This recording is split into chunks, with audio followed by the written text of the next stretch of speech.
Fala galera, tranquilo? Professor Aquiles Amaral ou professor Leônidas Aquiles, e aqui no projeto dessa vez a gente vai iniciar as nossas aulas por introdução à filosofia, compreender o papel da filosofia que pode cair nas tuas provas de vestibulares, tranquilo? Olha só filhote, presta atenção para cá. Quando a gente trabalha com filosofia, a gente compreende que a filosofia é importante justamente porque ela é uma área de compreensão, de buscar o tempo todo conhecimento. A filosofia é uma forma de tentar compreender as coisas utilizando-se, olha só, da razão. Toda vez que nós falarmos em razão, automaticamente a gente tem que pensar ou compreender, melhor falando, que razão seria o ato de pensar. E razão e pensar é quando o homem utiliza-se da lógica. Então, bem aqui a gente compreende qual seria o papel da filosofia. A filosofia, na etimologia da palavra, ela nasce justamente da ideia do filo mais sofia. E ambos vêm do grego. E no grego, philo seria amor ou amizade e sofia seria sabedoria. Só que a gente pode trocar sabedoria por conhecimento. Então a gente vai compreender que a filosofia, ela é justamente a ideia de nós buscarmos conhecimento, assim como a ideia de um filósofo ser um amante da sabedoria, aquele que o tempo todo vai buscar novos conhecimentos. O conhecimento, o tempo todo, segundo o que a gente define como filosofia, ele deve se transmutar. Por que, Aquiles? Porque o conhecimento, ele não pode permanecer como o mesmo. O tempo todo ele se modifica. Existe um comercial que passou no ano de 2013, que ele dizia mais ou menos o seguinte: dúvida gera conhecimento, conhecimento gera dúvida. Aquilo que a gente pode compreender da ideia de dúvida gerar conhecimento, conhecimento gerar dúvida.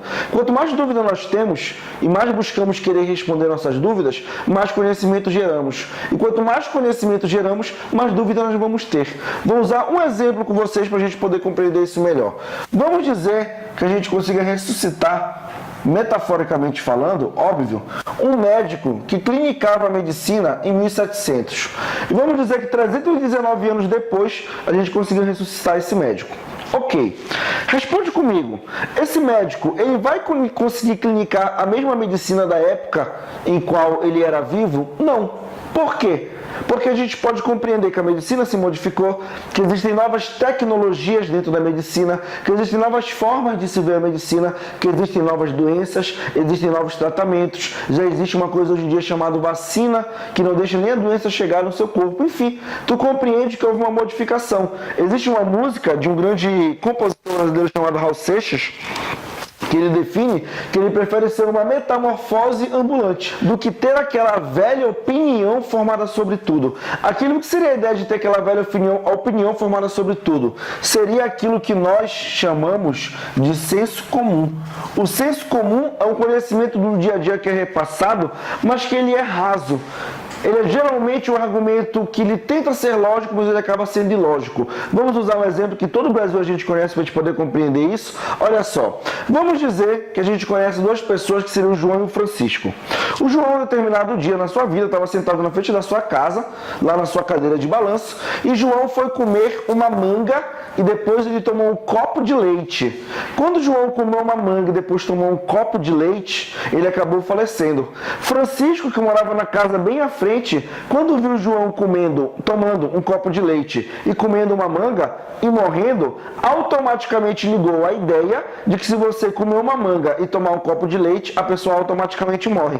É verdade? Não. Mas se tu comer, por exemplo, uma manga e tomar um copo de leite na frente da tua mãe, ela não te mata antes de você morrer porque fez isso? Por quê? Porque a sua mãe ou as pessoas mais velhas têm uma crença formada dentro da cabeça delas que tomar um copo de leite e comer uma manga automaticamente leva à morte. Nós sabemos hoje que isso é mentira, mas é uma crença, é o senso comum. A filosofia, ela não vive do senso comum. A filosofia, ela é o tempo todo uma indagação. A filosofia, o tempo todo, ela busca um novo conhecimento. A filosofia, o tempo todo, quer tentar compreender as coisas utilizando-se, não esquece disso, da racionalidade. racionalidade. O uso da razão para a filosofia é o que principalmente importa. A razão sendo utilizada como forma de pensamento. Ela vai afastar o homem das explicações sobrenaturais. Ela vai afastar o homem das explicações daquilo que ela não compreende. Vai afastar o homem das explicações daquelas coisas que ele não consegue responder no seu dia a dia. O que é a vida? O que é a morte? O que é viver? De onde nós viemos? Para onde nós vamos? O que causam todas as coisas? A filosofia, ela busca de uma racionalidade que ela não aceita dogmas, ela não aceita verdades absolutas, porque tudo para a filosofia deve ser questionado. E para a gente compreender por que a filosofia nasce na Grécia Antiga e não em outro local, a gente vai trabalhar hoje o que a gente chama de hipótese grega. Aquiles, por que hipótese grega? Porque há um debate muito forte hoje dentro da academia se realmente a filosofia teria surgido na Grécia ou teria surgido em outro local e acabou indo para a Grécia. Aquiles, isso tem racionalidade? Tem como se compreender isso? Sim. Se a gente, por exemplo, pensar, ou se a gente botar para analisar, que existiam muitos povos antigos que já eram muito mais desenvolvidos socialmente que os próprios gregos, como, por exemplo, os egípcios, entre outros. Então a gente trabalha aquilo que a academia geralmente trabalha, que é a hipótese grega, de nós compreendermos que há 4 pontos importantes para o surgimento da filosofia, beleza? O primeiro ponto é o que a gente chama de navegações marítimas, comércio e moeda. Quando os gregos começam a sair do seu território, vamos imaginar da seguinte forma: bem, aqui a gente tem a Grécia, e os gregos que viviam aqui na Grécia, por óbvio, né? Eles não podiam viver de uma coisa que nós definimos como agricultura ou plantação. Aqueles, porque eles não podiam viver da agricultura e da plantação? Porque a sua geografia é uma geografia rochosa. Por ser uma geografia rochosa, automaticamente os gregos tinham que sair do seu território para comercializar com outros povos, como, por exemplo, com os egípcios, como, por exemplo, com os fenícios, como, por exemplo, com os persas, entre outros. Isso quer dizer o quê? Quando os gregos saem do seu território e começam a entrar em contato com outros povos, eles automaticamente começam a botar em dúvida as suas crenças. Eles automaticamente se perguntam se aquilo que eles acreditam é verdadeiramente verdade ou não. Aqueles, qual era a crença dos gregos? O que a gente define como mitologia ou como mito. A ideia de uma crença que explica o sobrenatural. Vou te usar um exemplo. O Sol, ele já foi deidade na religiosidade egípcia, na religiosidade grega, na religiosidade asteca, na religiosidade maia e entre outras religiosidades. Por quê? A primeira forma de religiosidade que nós temos, o próprio Augusto Comte, pai do positivismo e da sociologia, comenta sobre isso, é um conhecimento religioso que nós chamamos de fetichismo. Cria-se fetiches para a criação de deidades. O sol é um deus, a lua é um deus, o mar, por exemplo, para os egípcios do rio Nilo era um deus. Os ventos são deuses, os animais são deuses, como por exemplo para os astecas. Então tu compreende justamente dessa forma que tudo aquilo que o homem não explica, olha só, tudo aquilo que o homem define como sobrenatural é o que ele vai definir como deidade. Por um exemplo, eu posso te perguntar por que chove? E tu pode falar assim para mim: Aquiles, chove porque Deus abençoa o Brasil. Parte do Brasil é abençoado pela chuva. Parte do Brasil tem uma bênção de sempre chover. E essa água seria uma forma de nós conseguirmos nos lavar nossa alma. Enfim, tu pode ter várias crenças possíveis. Isso é uma explicação sobrenatural. Tu está atribuindo a um Deus ou uma deidade o poder da chuva, o poder de um fenômeno natural. Só que a filosofia, ela não aceita mais isso. Ela quer compreender porque chove de forma racional. Então tu pode falar: Aquiles, então chove porque os raios solares incidem o seu calor na água, a água sai do estado líquido para o estado de vapor, nesse estado de vapor a água vai vaporizar, ao vaporizar ela entra em contato com as nuvens, quando ela entra em contato com as nuvens e está carregada, a água cai novamente em estado líquido. Isso foi uma explicação científica racional ou uma explicação mitológica religiosa?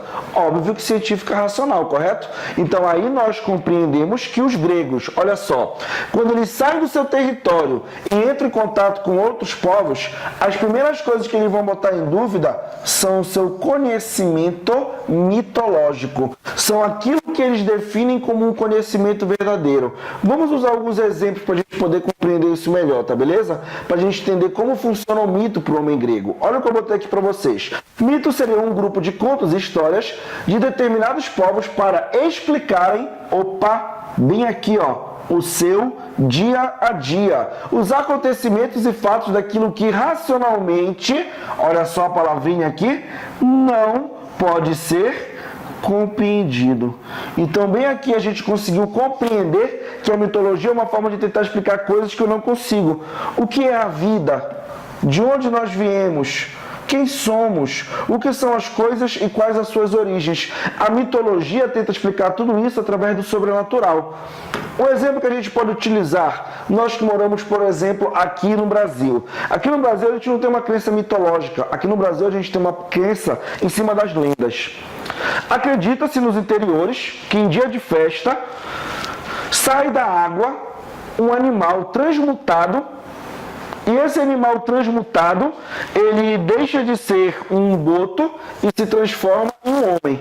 E esse homem vai vestido com uma roupa branca e uma gravata vermelha e um chapéu na cabeça. Este mesmo homem vai para as festas nos interiores e se envolve com as mulheres, mas escolhe uma mulher para se envolver sexualmente. Antes de amanhecer, esse homem deve voltar para as águas. E quando ele volta para as águas, ele deixa de ser homem novamente e se transforma em um animal. Obviamente que nós estamos falando de quem?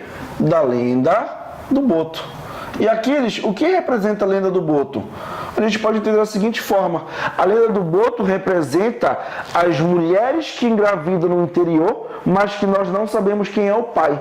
E o que verdadeiramente explica a lenda do boto? Ela pode explicar, eu até botei aqui para vocês, mulheres no interior que engravidam sem saberem quem é o pai. Por exemplo, uma moça que pode ter se envolvido sexualmente com vários rapazes. Ela também pode explicar mulheres que têm medo de expor a família à gravidez por motivos diversos, como, por exemplo, uma jovem que se envolveu com alguém que tem um problema familiar, ou uma jovem que pode até mesmo ter sofrido algum tipo de violência sexual. E a pessoa que cometeu a violência sexual contra ela, ameaçou ela ou ameaçou a família, dizendo que ela não podia contar para ninguém aquilo que tinha acontecido, a sua gravidez. Em todos esses casos, a gente vai botar a culpa em quem? Tá bem aqui o personagem principal da nossa aula, o boto. Ainda hoje, em alguns interiores do Brasil, principalmente na Amazônia, os botos, o animal em si, ele ainda é assassinado, porque tem-se a crença de que verdadeiramente esse animal pode se transmutar. Conseguiu compreender? Vamos usar outro exemplo também conhecido nosso, a lenda do Curupira. A lenda do Curupira seria de uma criança ou adolescente que vive na floresta, que seria protetor da floresta e dos animais. E caso você fizesse mal à floresta ou aos animais, ele automaticamente iria lhe punir por você ter feito mal. Então, se você fizer mal, ele vai fazer você andar em círculos o tempo todo, mas você nunca vai conseguir achar a saída desse local. O que a lenda do Curupira explica? Pessoas que foram mortas no interior e tiveram seu corpo enterrado em qualquer vala, pessoas que desapareceram no interior, ou porque fugiram, ou porque verdadeiramente desapareceram por algum motivo. Quando a gente não consegue explicar tudo isso de forma racional, a gente usa qual a explicação? De que foi o Curupira. Então o Curupira, ele acaba sendo, vamos definir da seguinte forma, assim como o Curupira e o boto, eles acabam sendo um bode expiatório para as crenças que nós temos naquela localidade. Conseguiu compreender, filhote? Olha só. O mito para o homem grego funcionava da mesma forma. A mitologia para o homem grego funcionava da mesma forma. Eu vou contar dois mitos para vocês, o mito de Édipo e o mito de Ícaro. Segundo o mito de Édipo, Édipo teria nascido como filho do rei e da rainha de Tebas, e o rei da cidade foi até o oráculo saber sobre o futuro do seu filho. Quando ele foi pegar informações com o oráculo, que seria o homem mais velho com mais conhecimento religioso, o oráculo disse para ele o seguinte: o seu filho vai matar você e vai se casar com sua esposa. Óbvio que o rei ficou com medo de que isso verdadeiramente acontecesse e ele destinou que um de seus soldados ou guerreiros matassem Édipo. Só que um desses guerreiros que ficou com essa obrigação não conseguiu matar porque ficou com pena da criança e deixou a criança solta em uma estrada. Um viajante passava pela estrada e pegou a criança, levou a criança até o reinado mais próximo. No reinado mais próximo de Tebas, naquele momento, o rei e a rainha local não estavam conseguindo ter filhos. Como eles não estavam conseguindo ter filhos, eles adotaram Édipo como o seu filho. Muito tempo depois, quando Édipo já era um homem verdadeiramente, ele resolve sair da cidade onde ele acredita que ele verdadeiramente nasceu. No meio do caminho, na sua andarilha da sua vida, ele encontrou com uma carruagem real e acabou matando todos os homens que ali estavam presentes. Quando ele chega na porta da cidade de Tebas, ele percebe que Tebas está passando por um problema. Na porta da cidade de Tebas existe o que a gente chama de esfinge. Bem aqui, ó. Uma esfinge é um animal que tem um corpo de leão, asas de uma águia e cabeça de uma mulher. A esfinge estava matando todos os homens que estavam na cidade de Tebas. Por quê? Ela fazia uma charada e nenhum homem conseguia responder. E a charada da esfinge seria: o que é que pelo amanhecer anda com as 4 patas, pelo entardecer anda com 2 e pelo anoitecer anda com 3. Vou te dar 5 segundos para te pensar nisso aí. Bora lá.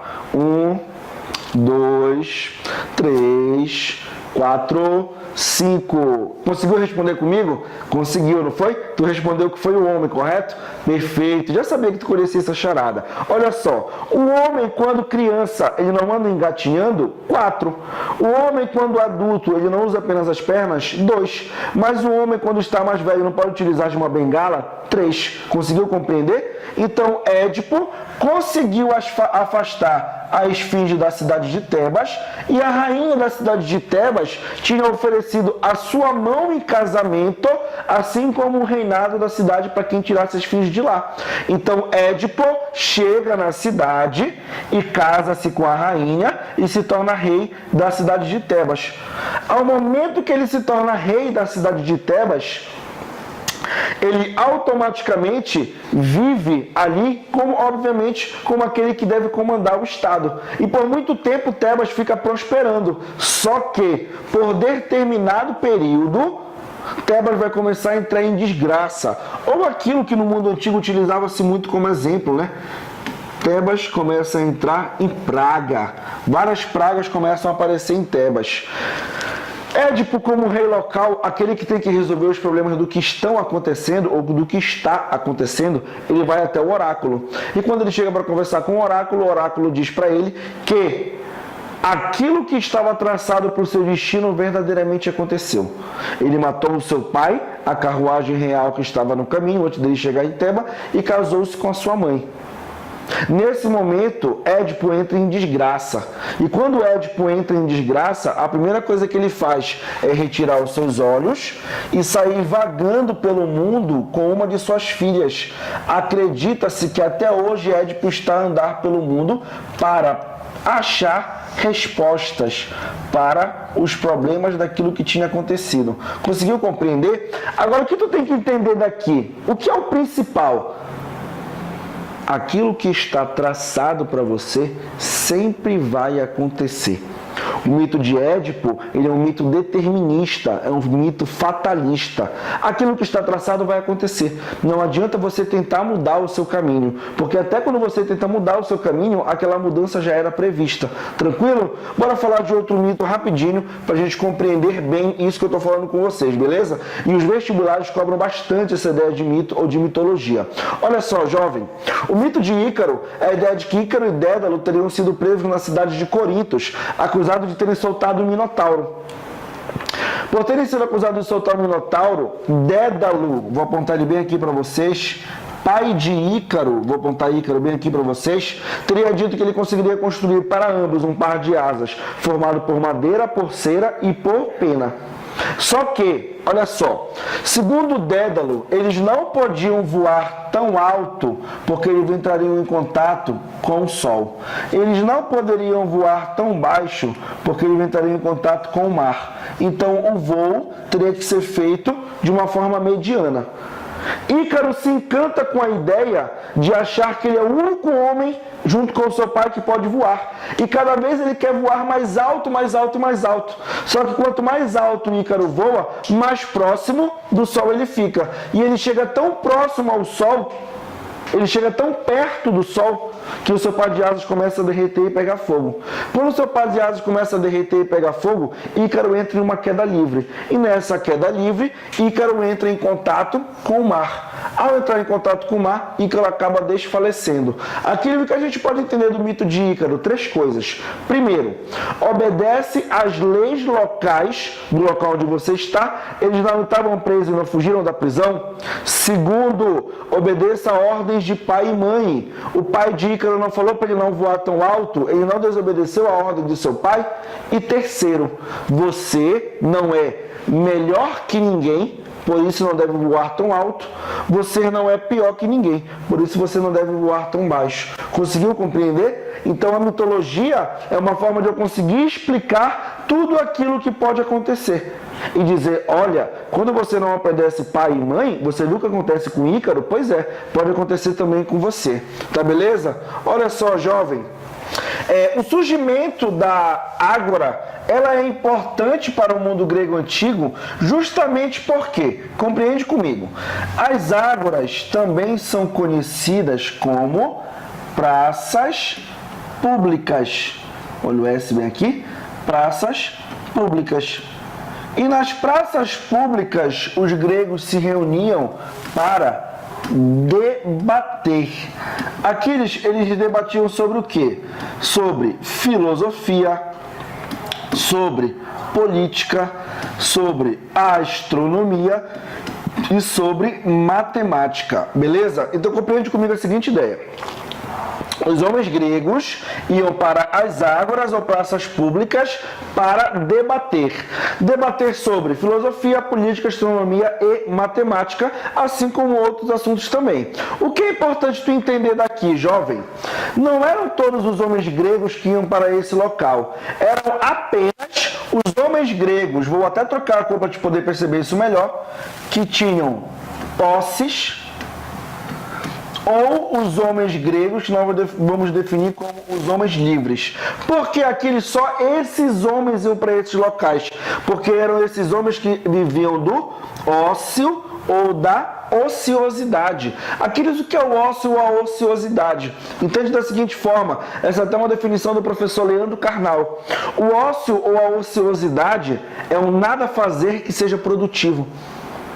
O que é um nada fazer que seja produtivo aqui? Eu não consegui entender. Vou te usar um exemplo.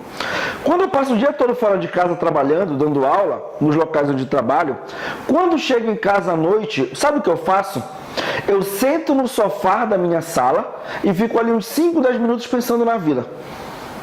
Fico pensando no que aconteceu no meu dia, fico pensando como foi o meu dia, fico pensando no que aconteceu de bom, no que aconteceu de ruim, enfim, penso em várias coisas que podem ter acontecido no meu dia. Se a minha noiva estiver em casa, a gente fica junto conversando. Aí a gente conversa tanto que a gente até briga. Olha só, então para te compreender por que o ócio ou a ociosidade são importantes, compreende-se da seguinte forma. Apenas os homens livres iam para esses locais debater nas praças públicas sobre os assuntos que para eles eram pertinentes. Por quê? Enquanto esses homens estavam na praça pública debatendo, os escravos e os trabalhadores livres, vou botar aqui embaixo, estavam no campo, mantendo a cidade funcionando economicamente. Conseguiu compreender, filhote? Então olha só, para nós finalizarmos. Na vida urbana e nas ágoras ou praças públicas, os homens se reuniam para debater. E sim, apenas os homens. As mulheres estavam automaticamente excluídas. Só que eram os homens de posse ou os homens livres, que iam debater sobre filosofia, política, astronomia, matemática, entre outras coisas. Porque enquanto eles estavam nesse local, aproveitando do seu ócio, da sua ociosidade, os escravos e os trabalhadores livres estavam trabalhando para manter a cidade economicamente. Aquiles, eu não acredito que o Enem já cobrou isso na prova. Tá bom, então, eu vou te provar. Olha só, na tua prova de 2015, na hora de exercitar, que nós vamos fazer agora, você vai ver como o Enem já cobrou isso na prova. e como também os vestibulares acabam cobrando, tá beleza? Bora lá. A primeira coisa que eu vou te ensinar, filhote, técnica própria. Você nunca inicia uma questão de prova pelo texto, você começa pelo comando. Então bora lá. Na configuração política da democracia grega, em especial a ateniense, a ágora tinha por função. A gente nem vai ler o texto para te ver como tu conseguiu compreender o assunto. Sabe o que a gente vai fazer? A gente vai voltar. Olhem só. Voltar mais uma aqui para a gente poder. Essa aqui também serve, né? Vida urbana e ágoras. Surgimento da vida nas cidades, debate nas praças públicas. Os homens livres iam para debater porque aproveitavam do seu ócio e da sua ociosidade. A gente vai exercitar uma questão, tá beleza? Só que eu vou te ensinar um negócio, olha só, que tu não vai contar pro teu concorrente. Tu vai guardar apenas contigo, tá beleza? Tá apenas eu e tu aqui estudando, então você vai guardar isso com você, porque esse vai ser o checkmate para sua aprovação. Olha só, filhote, nós pegamos uma questão do Enem de 2015 para te poder compreender como isso pode cair na tua prova de vestibular. Tranquilo? Primeira coisa que eu vou te ensinar, e isso aqui é o checkmate. O Enem trabalha com uma coisa que nós chamamos de texto flutuante. Aqueles que é um texto flutuante é a ideia de você utilizar-se de textos que não têm função nenhuma. Aqueles, como assim? A gente não vai ler isso aqui, tá? A gente vai fazer o seguinte. Na configuração política da democracia grega, em especial a ateniense, a ágora ela tinha uma função.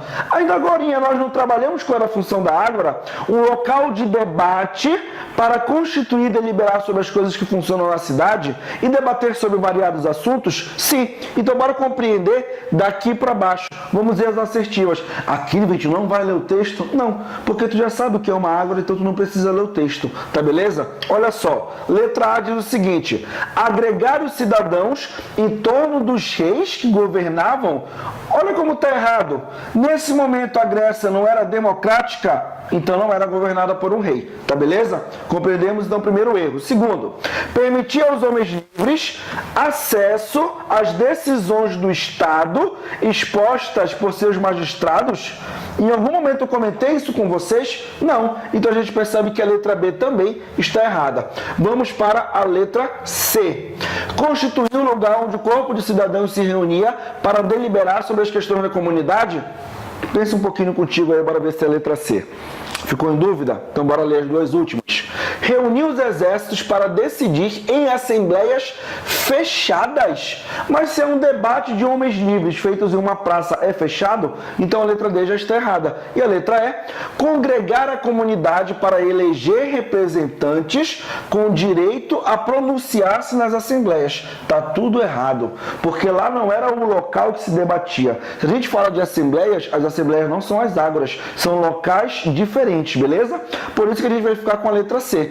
Constituir o lugar onde o corpo de cidadãos se reunia para deliberar. Deliberar também pode ser lido como debater sobre as questões da comunidade. Conseguiu compreender? Olha só, tu precisou ler o texto? Por que tu não precisou ler o texto? Porque tu não tem conhecimento já do que tu estava falando? Sim, como tu já sabe o que tu está falando, tu não precisa ler o texto, filhote. O Enem trabalha com uma coisa que a gente chama de texto flutuante. É um texto que está ali apenas para te confundir. Porque tu vai ler o texto, aí tu te perde, aí tu fica nervoso, e quando tu vê, tu acaba perdendo uma questão fácil, como essa. Conseguiu compreender, filhote? Galera, dessa vez vai, nós agradecemos, tranquilo? Agradeço por essa aula, qualquer coisa nós estaremos por aqui ainda. Um beijo no coração de todos, tchau, tchau, galera, um abraço.